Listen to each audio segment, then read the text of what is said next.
what if the primary reason that you haven't achieved your most monumental goal yet is exactly because you are trying so incredibly hard to force it into existence? Right. Welcome to our audio exploration today. We're taking a really fascinating conceptual journey today to dismantle pretty much everything you think you know about how to actualize your desires. Because the way we usually go about it is just, well, it's completely backward. It really is.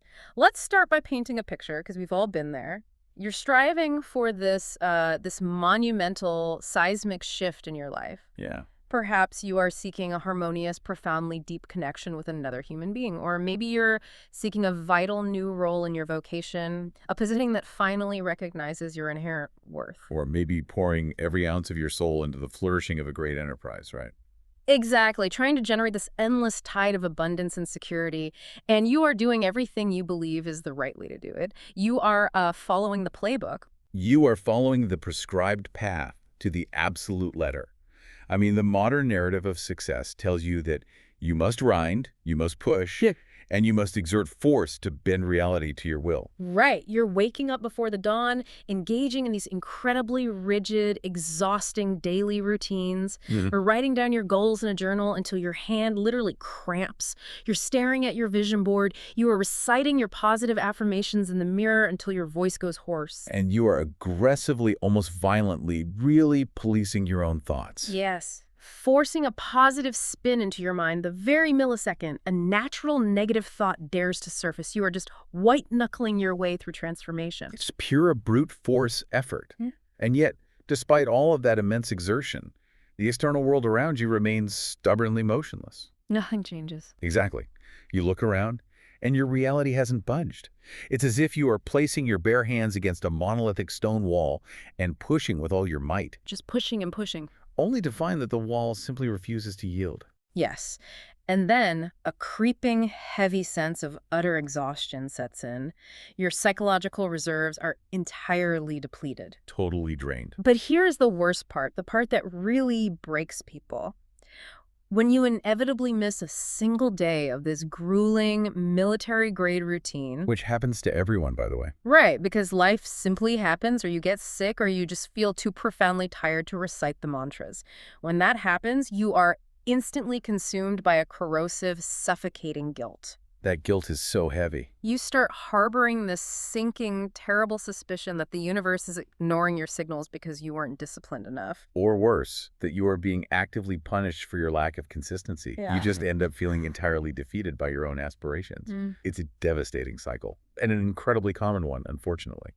What is truly fascinating about this exhaustion and this crushing guilt is that it stems from a monumental systemic misunderstanding of how reality actually functions. On like a psychological and energetic level. Exactly. Culturally, the overwhelming majority of people are taught to relentlessly focus on altering the external world. We develop a rigid reliance on these daily techniques to somehow, magically manipulate the physical realm. Right, we think the magic is in the action itself. But those very practices, that very desperation, those are the exact chains holding you back. True actualization, true transformation of your life circumstances requires a massive, sweeping process of unlearning. It's an unlearning, not a learning. Exactly. It is an entirely internal shift. It demands the complete, uncompromising detachment of your emotional dependence from seeing the physical reality change first. Okay, let's unpack this carefully because that completely flips the traditional script on its head. It makes me think of an analogy. I love analogies. Go for it. It's as if we are trying to force a delicate flower to bloom by staring intensely at the tightly closed petals, literally physically trying to pry them apart with our fingers. Oh, wow. And screaming at the sky to provide rain. Meanwhile, we are completely and utterly ignoring the invisible, quiet, vital nourishment of the soil beneath the surface. That is a brilliant and incredibly precise way to frame it. We are absolutely obsessed with the visible, tangible result, and we entirely neglect the invisible foundation that actually creates it. Right. The soil is your internal landscape. It's your subconscious architecture. The bloom of the flower is merely the delayed echo of what has already happened beneath the surface. The delayed echo, I love that. And that sets our thematic mission for our entire conversation today. We are going to unlearn the persistent illusions of the physical realm. We are going to master the invisible architecture of human consciousness. Because we have to understand the mechanics, right? Exactly. We need to explain the specific mechanisms of precisely why focusing all your desperate, anxious energy on changing the physical world leads to a state of profound cyclical delusion. So to you, the person listening to this right now, we invite you to fundamentally dismantle your assumptions. Prepare to turn your gaze entirely inward. Turn it entirely inward, yes. I am so ready for this. Let's start with section 1, which requires redefining the very concept of possession. Because since we are establishing that the external physical world is not the true theater of change, we have to look at what it actually means to have something. Right. What does ownership actually mean? Exactly. Because our entire lives, from the moment we are born, we are taught that defining success means physical possession. Holding an object in your hand, seeing the digits on a screen representing your bank balance. Or looking at the person standing physically next to you in the room. Yes. If you can't touch it, you don't have it. That's what we're taught. That is the consensus reality. But that external physical realm is a dimension of limitation, and frankly, it's a massive illusion. An illusion? How so? Well, when you look at the mechanics of energy and matter, the physical object is the final, slowest, most incredibly dense manifestation of an energetic process. Defining your success or your state of being by physical possession keeps you entirely trapped in that dense illusion. So what is true possession then? True possession is what we can call vibrational having. Vibrational having, okay. It is possessing the absolute, unshakable mental and emotional equivalent of a desire long before reality ever organizes itself to reflect it back to you. Here's where it gets really interesting and where I think people fundamentally misunderstand their own motivations. Humanity operates on this profound, almost tragic misunderstanding of desire itself. We really do. We do not actually want the physical object. We think we do, but we don't. We do not want the paper currency or the digital numbers in the account.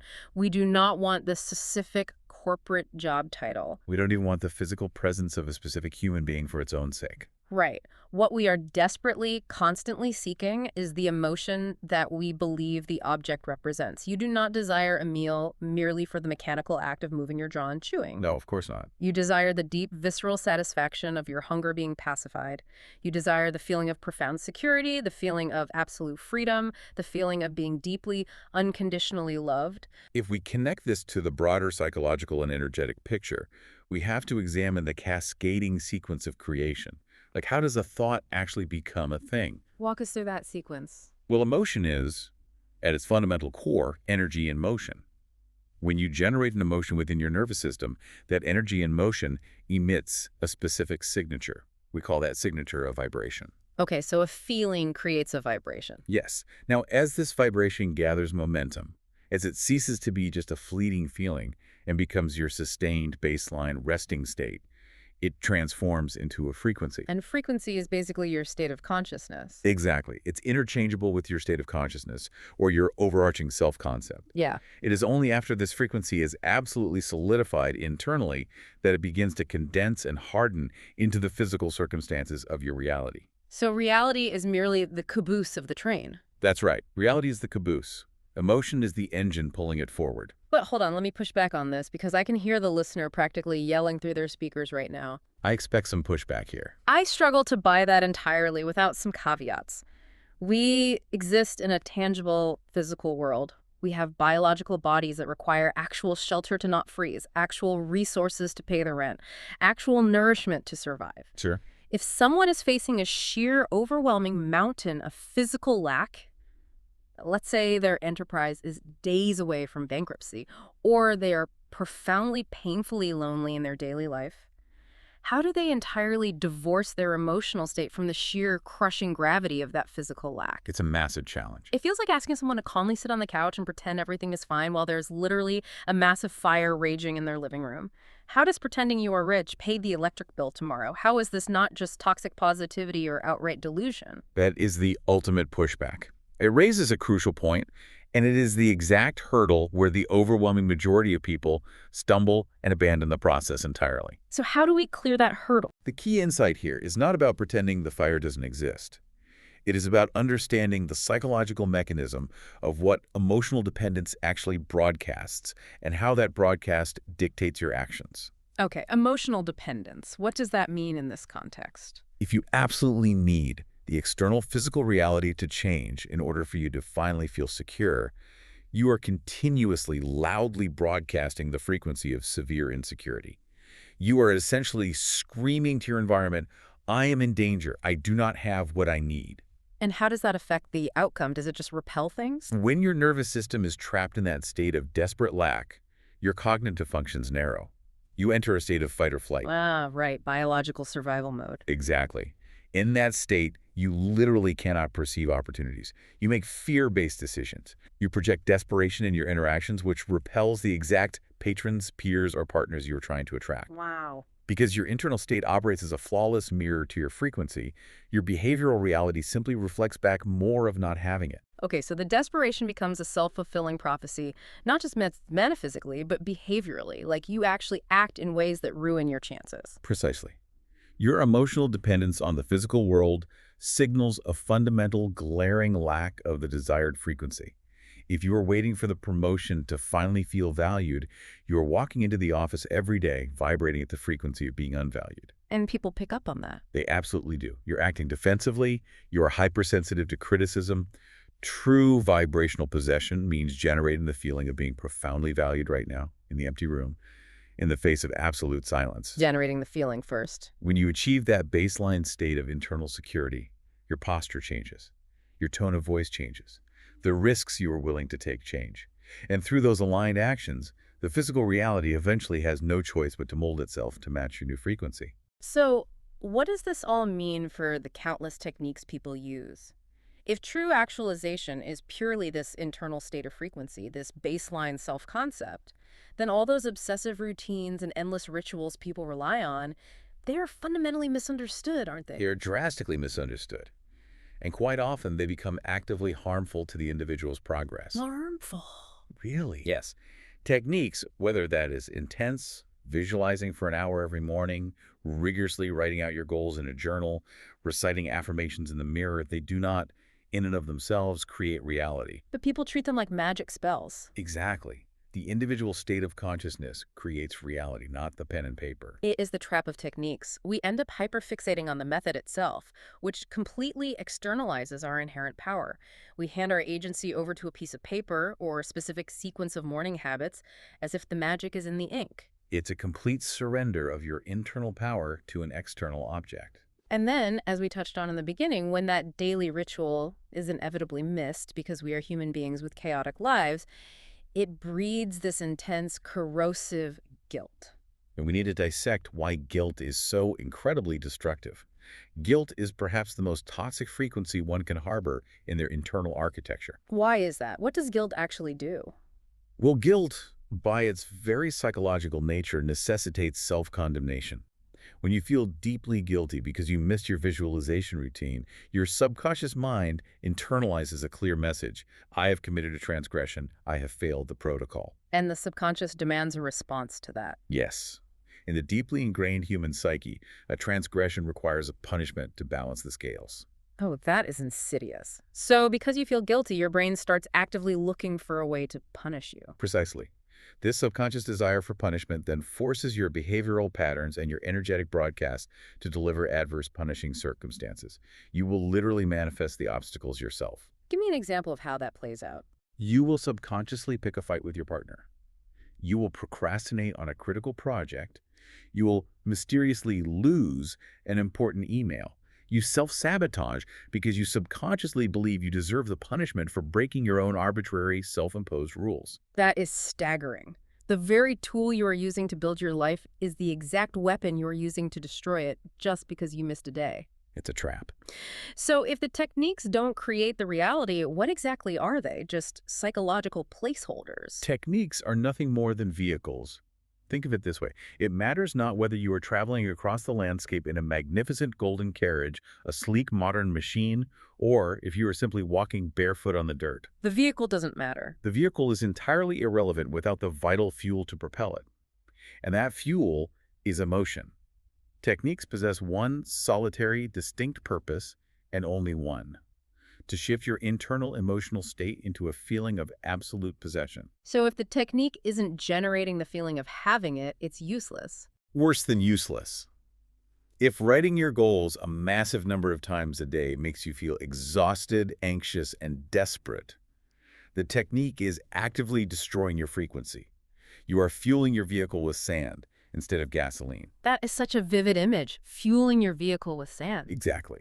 But if just sitting quietly on your porch for a moment, listening to the wind, makes you feel a sense of boundless abundance and profound peace, then that is the absolute only technique you need.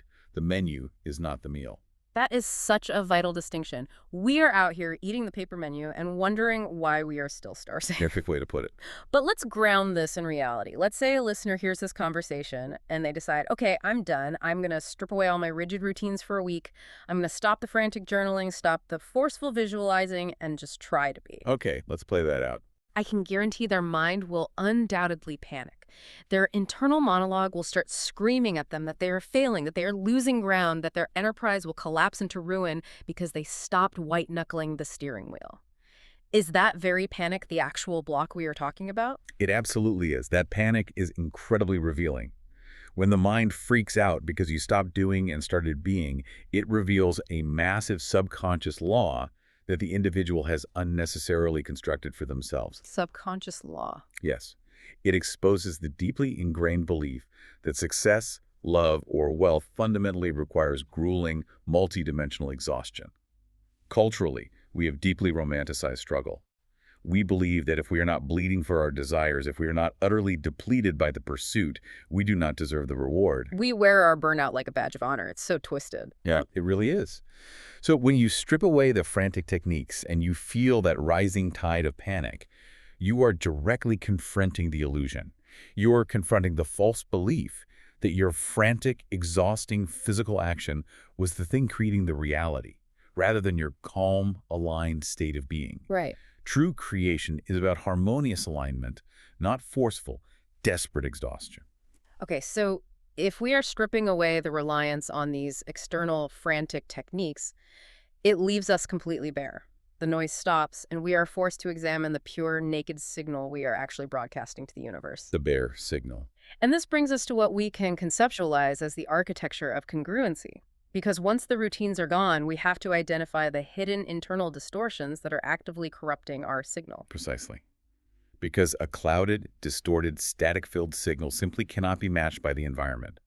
A distortion occurs when a hidden subterranean layer of your psyche directly contradicts the reality you're consciously seeking. You're saying one thing, feeling another. Exactly. You might be consciously, loudly asking for one thing, but subconsciously vibrating an entirely different, opposing reality. Right. And the subconscious always wins. So let's really break down the vital components of this internal congruency, what actually makes up the signal. From what I understand, it is a complex, interwoven tapestry. It is. We call it the architecture of congruency, which is really just a precise way of saying your deepest subconscious beliefs, your daily perceptual filters, and your actual emotional reactions are finally all pointing in the exact same direction without fighting each other. It involves several key elements, right? Yes, there are vital pillars to this architecture. It involves your beliefs, which act as the absolute, non-negotiable borders of your reality. It involves your perception, which is the psychological lens tinted by your expectations. Beliefs and perception. What else? It involves expectation itself, which dictates what your nervous system accepts as normal. It involves your emotionally charged thoughts. It involves your habitual reactions to external stimuli versus your conscious responses. So reaction versus response. Right.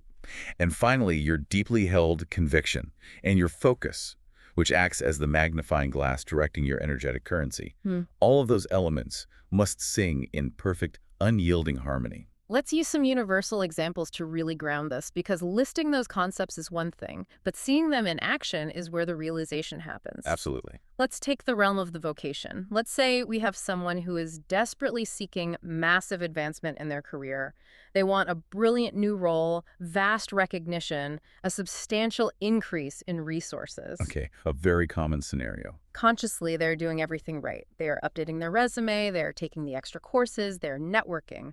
But subconsciously, beneath the surface, they harbor a hidden, quiet belief of being fundamentally unappreciated. Right. They carry the heavy, haunting echoes of past rejections into their present moments. Exactly. Walk me through the mechanics of how that distortion ruins the signal. It ruins it through behavioral and energetic microexpressions. If your core belief is, I'm unappreciated, your expectation becomes rejection. When this person walks into an interview or a performance review, their conscious mind is saying, I am the best candidate. But their body is saying something else. Their nervous system is braced for impact. Their conviction is incredibly shaky because their emotional memory is entirely tethered to past failure. I can picture that perfectly. They walk into the room smiling, but their shoulders are tight. They misinterpret a harmless, neutral question from the interviewer as a personal attack. They get defensive. They over-explain themselves. Exactly. Their perception filters the neutral reality through the lens of rejection. They will subconsciously highlight any tiny sign of disinterest from the interviewer and magnify it, while completely ignoring signs of approval. So they only see what confirms their fear. Yes. Their emotionally charged thoughts are broadcasting insecurity, and the interviewer, whether they realize it or not, picks up on that discordant frequency. The interviewer feels a lack of trust in the candidate, simply because the candidate has a lack of trust in themselves. The external world mirrors the internal distortion. That is deeply profound. It's the architecture at work. Let's look at another one. Consider the bond, the desire for profound human connection. A person is deeply longing for a harmonious, profoundly loyal romantic partnership. But fundamentally, deeply ingrained from childhood or past heartbreak, their perception is that human beings are inherently untrustworthy. Their baseline expectation is betrayal. How does this play out? It creates an impenetrable fortress. If you expect betrayal, your focus, the magnifying glass of your energy, is constantly scanning the environment for evidence of deception. You're just looking for proof that they are lying. Exactly. You are checking their phone over their shoulder. You are dissecting the tone of a simple text message. Your emotionally charged thoughts are constantly rehearsing defensive arguments in the shower for conflicts that haven't even happened yet. You are fighting a ghost. Yes. And when you are constantly projecting the energy of suspicion and distrust onto a loyal partner, you create an incredibly toxic environment. The partner feels suffocated, constantly accused, and emotionally drained. And eventually they leave. They leave. And when they leave, the person with the distortion says, aha, I knew it. People always leave me. They don't realize that their own discordant frequency engineered the exact betrayal they were terrified of. It's a self-fulfilling prophecy. Exactly. How can a loyal connection possibly penetrate a signal that is fiercely broadcasting distrust? It simply cannot. The border of their reality, dictated by their belief, will not allow it in. Let's do one more because this is so illuminating. Let's look at the enterprise. An individual desires boundless wealth, an endless tide of patrons, a flourishing business empire. They are working all hours of the day. The hustle mindset. Right. Yet they operate under the deeply ingrained perception that the world is a place of severe, unforgiving scarcity. They view every single competitor as a mortal threat. They believe true peers are a solitary rarity and that everyone is out to steal their slice of the pie. This is a classic distortion in business.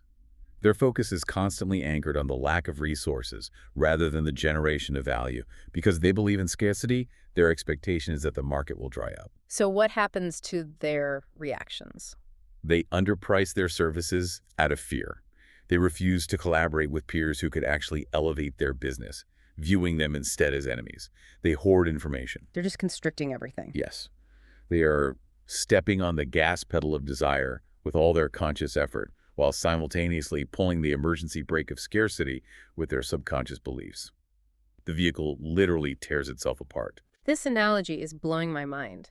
It is like trying to tune a delicate radio dial to a magnificent, crystal-clear symphony, but leaving one hidden antenna completely submerged in a thick, vibrating cloud of static. The static is going to bleed into the music no matter what you do. It always bleeds through. But here is the critical question. How does the mind trick us into ignoring the static? Why don't we readily see our own glaring contradictions? What is fascinating here is the mind's brilliant yet highly restrictive neurological filtering mechanism. The brain processes an unfathomable amount of data every second. Right, millions of bits of information. Exactly. To prevent us from going insane, it uses a filtering system conceptually similar to what science calls the reticular activating system. It acts as a bouncer at the door of your consciousness. When your perception is tinted by a core belief, for instance, the belief that resources are scarce, the mind physically and psychologically isolates only the evidence that confirms that scarcity. Confirmation bias on steroids. Exactly. It points out the empty bank accounts, the failed businesses in your neighborhood, the rejection letters, the news articles about economic downturns. It highlights them in glowing neon. It says, look, I am right. It is scarce. And what about all the abundance? Simultaneously, it renders the staggering, overwhelming abundance that exists right next to it entirely invisible to your conscious mind. You literally cannot perceive the opportunities because your belief system has preemptively declared them non-existent. You are confined by the invisible borders you have unknowingly built. Okay, so to correct these hidden distortions, to clear the static and reprogram the bouncer at the door, we have to understand how the subconscious mind actually absorbs and processes new information. And this is where we have to shatter another massive, culturally accepted illusion. Which one? Most of us, especially in the personal development space, assume the subconscious learns through endless, tedious repetition. Ah, yes, the brute force algorithm approach to self-improvement. Right. Repeating an affirmation a vast constellation of times a day, listening to subliminal tapes while we sleep, hoping it eventually chips away at the stone of our old beliefs. But the subconscious mind does not primarily speak the language of logical linguistic repetition.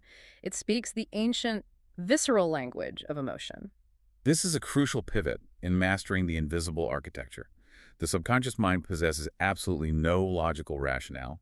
It does not understand reasoning, it does not understand jokes, and crucially, it is entirely blind to the passage of eras, to the flow of linear time. Wait, blind to time. Completely. It cannot distinguish between a memory from the distant past, the immediate unfolding present, or a vividly, emotionally imagined future.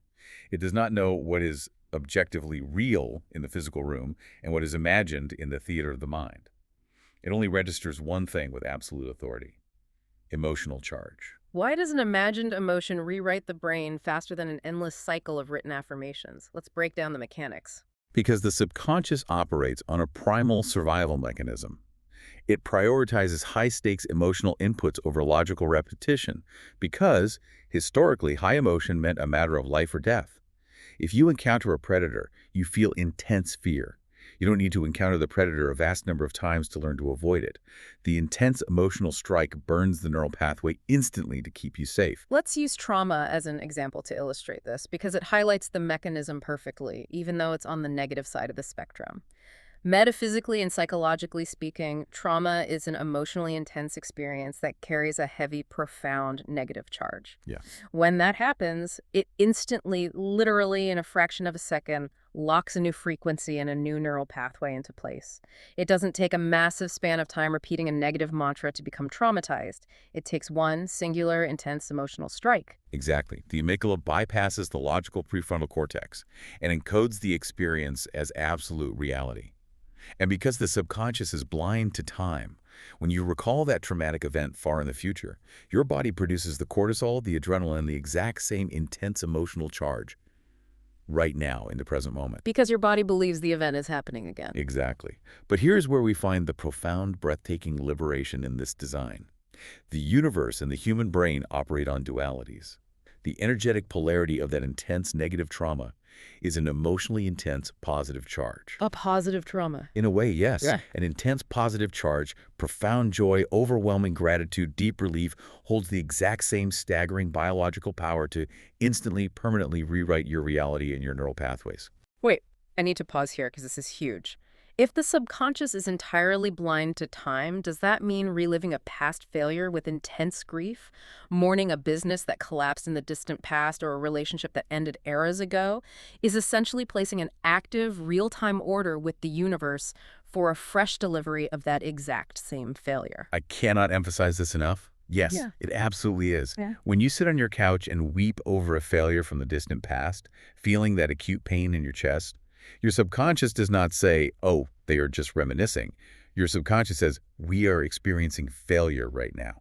So you're broadcasting failure right now. You're broadcasting the frequency of failure in the immediate present moment, and reality responds exclusively to the present broadcast. You're actively reconstructing the architecture of failure. That is terrifying, but also incredibly empowering because of the flip side. So conversely, this is the secret to instant reprogramming. To reprogram the mind without the exhaustion of the brute force algorithm, you must completely bypass time. How do we actually do that? How do we produce that instant, massive positive charge when our current physical reality is completely devoid of it? You utilize the faculty of imagination, not to idly daydream about a distant, unreachable future, but to create a visceral, emotional reality in the immediate present. Okay, walk us through it. You create a scene in your mind. Imagine a deeply loved individual, someone whose voice brings you immediate comfort and whose opinion you deeply respect. Now imagine them warmly, enthusiastically acknowledging your absolute success. Like a very specific moment. Very specific. Imagine them looking you directly in the eyes, holding your shoulders, and congratulating you on the incredible flourishing of your enterprise or the beautiful loyal bond you have finally created. Hear the specific cadence of their voice. Feel the warmth of their hands. And what does that do to the internal architecture? When you imagine that scene with such granular clarity that it evokes a massive involuntary wave of joy, relief, and profound gratitude in your chest, you create an immediate, immense emotional positive charge. A biological shift. Yes, your brain releases dopamine, serotonin, and oxytocin. Your subconscious registers that chemical cocktail and says, this is happening, this is our reality. You seal the new frequency instantly. You have bypassed the need for endless repetition by speaking the true language of the subconscious. That is a staggering realization. The idea that a single, intensely felt moment of imagined joy can rewrite accumulated static, but, and there is always a but, producing this intense, positive emotional charge feels nearly impossible if the mind is constantly drowning in the chaotic, relentless noise of modern existence. Which brings us to Section 5, a massive, often completely ignored prerequisite. Peace. Yes, peace. Peace is not a luxury afforded only to those who already made it. It is the fundamental, non-negotiable prerequisite for actualizing anything. It is the absolute foundation. We have culturally demonized relaxation. We equate doing nothing with a void of boredom, or worse, moral laziness. We feel guilty when we sit still. Right, like we aren't being productive. But doing nothing, entering a state of true, deep relaxation, is a profound state of peace that alters your neurochemistry. When the physical body and the conscious mind deeply relax, the brain shifts gears. What happens to the brain waves? It moves out of the frantic beta brainwaves of daily survival and begins to generate highly receptive alpha and theta brainwaves. The defensive, cynical walls of the logical mind lower, and the subconscious becomes highly accessible and programmable. You simply cannot plant a delicate new seed in soil that is currently experiencing a violent earthquake. You need the soil to be perfectly still. Exactly. You need the soil to be perfectly still to receive the impression. But even when we try to find that stillness, even when we lower the brainwaves and plant the seed, we inevitably encounter the monster under the bed. Doubt. The dreaded doubt. The overwhelming majority of people perceive doubt as a catastrophic failure. The moment doubt creeps into their mind, the whisper that says, this isn't going to work, we think it is a glaring, blaring siren signaling that our new reality is crumbling, that we are failing the process, and that the whole endeavor is doomed. And this raises one of the most transformative points of our entire conversation. The reality of doubt is completely, fundamentally misunderstood. Doubt is not a sign of failure. Doubt is actually the old frequency, feeling severely threatened by your new growth. The old frequency, explain that mechanism. Yes. The old state of consciousness, the identity built on scarcity, fear, limitation, and past trauma, is not just an abstract concept. Neurologically and energetically, it acts as a living entity. A living entity in your mind. It is a dense accumulation of past thoughts, deeply grooved habits, and emotional charges that have formed a cohesive structure within your brain. And like any living organism, it fights desperately for its own survival. It wants to maintain homeostasis. So it pushes back. Yes. When you begin to firmly anchor a new, abundant frequency, you stop feeding the old neural pathways. The old self starts starving. Doubt is simply the old self's desperate, manipulative attempt to pull your focus back into familiar territory so it can continue to exist. Oh, that completely reframes it. I love analogies that ground this stuff. So doubt isn't a red flag telling you to turn back. It is psychological muscle soreness. Oh, I like that. When you go to the gym and lift heavy weights, your muscles ache terribly the next day. The pain isn't a sign that your body is failing. The pain is the literal sensation of old, weak muscle fibers tearing down so that new, stronger ones can be built. Doubt is just the mental ache of your old neural pathways breaking down. That is a perfect grounded analogy. The soreness means the workout was successful. When you experience doubt, it actually means true, profound transformation is imminent. So we shouldn't panic when we feel it. No. The critical mistake we make is that we internalize the doubt. We think, I am doubting myself, therefore I must be inherently incapable. We claim ownership of the feeling, but by not internalizing it, by stepping back as a conscious observer and recognizing the doubt merely as the psychological death throes of the old limited self, the muscle tearing down, you strip away all of its power over you. You just watch it happen. You watch the soreness happen, knowing it leads to strength, without letting it convince you to never go to the gym again. This requires such an incredibly high level of self-awareness. It requires you to observe your mind rather than just reacting to it. Sure. And armed with this incredible understanding, the listener might feel compelled right now to rush out and endlessly study more philosophies. They want more techniques. Right. They might think, I need to read a vast constellation of books on cognitive behavioral therapy, quantum physics, and metaphysics. I need to master every single angle of this architecture. But we have to warn against the final, most seductive trap on this journey, the addiction to knowledge. It is a trap that primarily captures the brightest, most analytical minds. Absorbing a vast constellation of contradictory philosophies creates severe cognitive dissonance in the mind. Because everyone says something different. The internet is a cacophony of advice. One philosophy tells you to work tirelessly and hustle until you drop. Another tells you to rest completely and let it come to you. One tells you to vividly visualize the future. Another tells you to completely detach and only remain in the present moment. It's exhausting just thinking about it. When you consume all of this simultaneously, it severely dilutes the single most crucial element of reality creation. Conviction. Conviction. Knowing absolutely deep in your marrow that the unseen architecture is real and that your internal state is the prime mover. Precisely.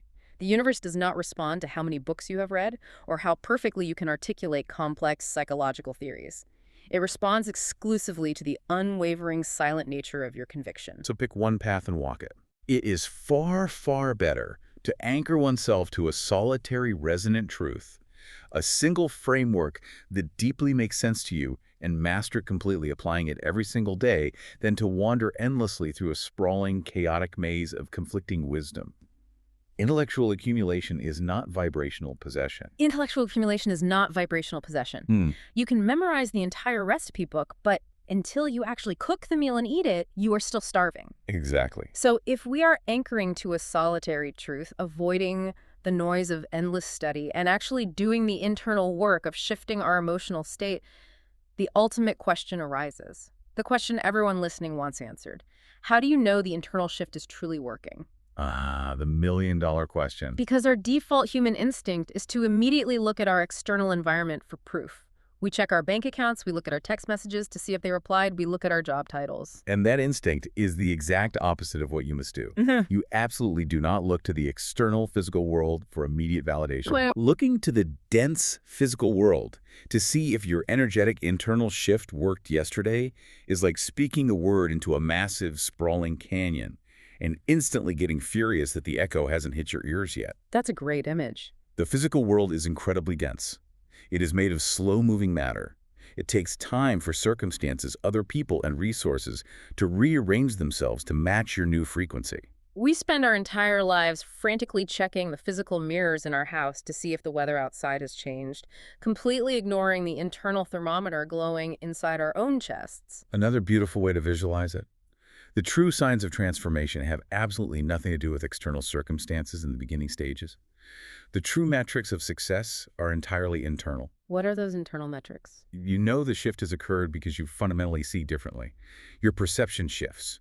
Where your mind once automatically highlighted obstacles and scarcity, you now naturally see pathways and opportunities. Okay, so your vision changes. You feel differently. Your baseline nervous system state moves from anxious, desperate striving to a calm, peaceful knowing. You react differently. An inflammatory email or a rejection that would have ruined your entire week previously now barely registers as a minor blip on your radar. And your thoughts. And you think differently. Your internal monologue is no longer looping in fear, but naturally expanding into possibility. Because the external world is merely a delayed echo of consciousness, the internal shift is the only true reality. Once the internal architecture firmly changes, once the beliefs, the perceptions, and the emotional baseline are congruent, the external structure has absolutely no choice but to eventually reflect it. It is an immutable law of cause and effect. It is not magic. It is the natural consequence of moving through the world with a different operating system. It might take a moment of linear time, but it has to happen. Concluding our analytical journey today, we must permanently cement this fundamental idea into our understanding. The internal landscape is the absolute, uncontested origin point of all existence. The origin point. Every towering building, every profound human relationship, every flourishing enterprise, every societal structure you see around you, all of it began as an invisible frequency, an idea charged with emotion in someone's consciousness. You are not a helpless passenger in the vehicle of your life, hoping the road takes you somewhere nice. You are the engine. Okay, let's bring this all together. Let's synthesize this incredible conversation we've just had. We have completely dismantled the culturally conditioned idea that we are fragile subjects adrift in a chaotic, indifferent universe, just hoping for a lucky break or waiting for the right external circumstances to finally be happy. We are not victims of circumstance. We are the absolute sovereign architects of our own experience. We are. And reclaiming that agency, taking total responsibility for the signal you are broadcasting, is the most profound, challenging, and ultimately rewarding act of liberation a human being can undertake. By releasing our desperate, exhausted, white-knuckled grip on the external illusions of reality, by letting go of the need to force the flower to bloom by tearing at its petals and shouting at the sky, and bravely turning our gaze entirely inward to nourish the quiet soil of our subconscious mind, we reclaim our limitless power. We truly do. True actualization, pure transformation of your life is not about acquiring things to fill a void. It is about achieving an unbreakable, serene mastery over your own internal frequency. It is about becoming the exact vibrational equivalent of that which you seek and resting in that knowing with absolute, unshakable conviction, regardless of what the shadows on the wall are currently doing. So as we wrap up our show today, I want to leave you, the listener, with a lingering, profound concept to ponder in the quiet moments of your day. A thought that builds on everything we've explored about echoes and origins. Let's hear it. If the physical world that surrounds you today, your current vocation, the state of your current bonds, the health of your current enterprise, is nothing more than a delayed echo of your past consciousness, what breathtaking, magnificent future are you silently echoing into existence in this exact quiet moment of realization? Incredibly powerful question. The soil is yours to tend. Nourish the soil. We will see you next time.